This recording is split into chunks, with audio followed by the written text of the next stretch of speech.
This is WFYI News Now. It's February 18th, and I'm Abriana Herron.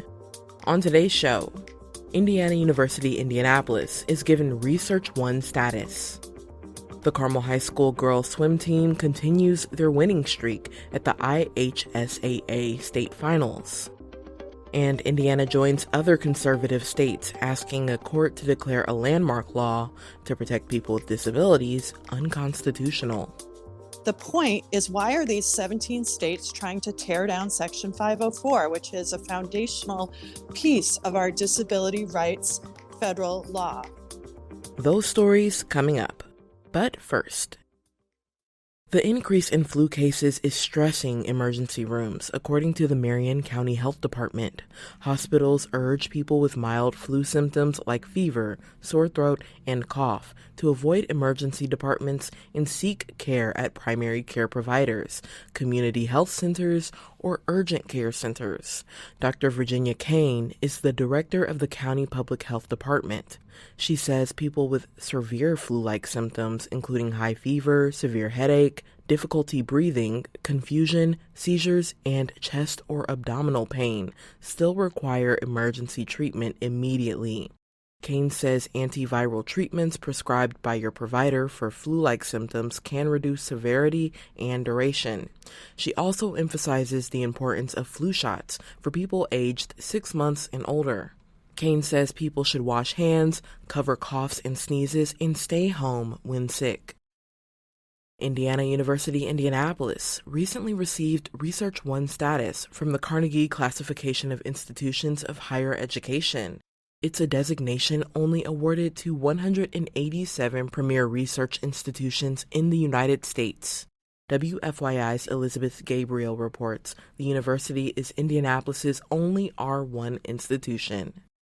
An R1 designation is presented to universities with $50 million in research and development expenditures and annually award at least 70 doctoral degrees in any field.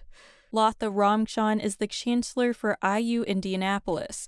She says the designation will help the university attract more students and faculty as it continues to produce innovative work. 10 years from now, we will all look at this place and say, that's where this invention began, is the curiosity of researchers and students who worked on a question for which there was no easy answer, and we have it now. Only 3 other Indiana institutions have received this designation: IU Bloomington, Purdue University, and the University of Notre Dame.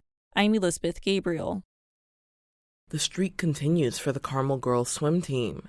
The Greyhounds girls marked 39 consecutive title wins this weekend at the IHSAA State Swimming and Diving Finals.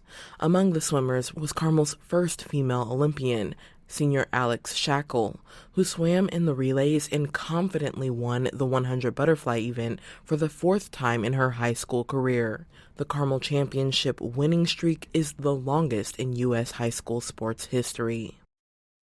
And for our final story today, Indiana is one of several conservative states asking a court to declare a landmark law to protect people with disabilities unconstitutional. From WFYI's Education Desk, Dylan Pierce-McCoy reports that the fringe argument is drawing wide backlash. Attorney General Todd Rokita's office says the goal of the lawsuit is to stop a Biden-era regulation that could extend protection to people with gender dysphoria. But the lawsuit goes much further. It asks the court to rule that Section 504 of the Rehabilitation Act of 1973 is unconstitutional. Claudia Center is the legal director at the Disability Rights Education and Defense Fund. The point is, why are these 17 states trying to tear down Section 504, which is a foundational piece of our disability rights federal law? The landmark civil rights law prohibits discrimination based on disability. It applies to organizations that receive federal funding, such as hospitals and schools. I'm Dylan Pierce-McCoy. Advocates and people with disabilities want Indiana and other states to withdraw from the lawsuit. That's all for today's episode of WFYI News Now. Our podcast is produced by Drew Daudelin and Zach Bundy, with support from the news team at WFYI and public media journalists across the state. Our news director is Sarah Neal-Estes. Kendall Antron produced our music, and I'm your host, Abriana Herron. If you liked today's episode, remember to subscribe and share, and follow WFYI on Instagram, TikTok, Facebook, and YouTube to check in on our newsroom throughout the day. Thanks for listening. We'll be back tomorrow.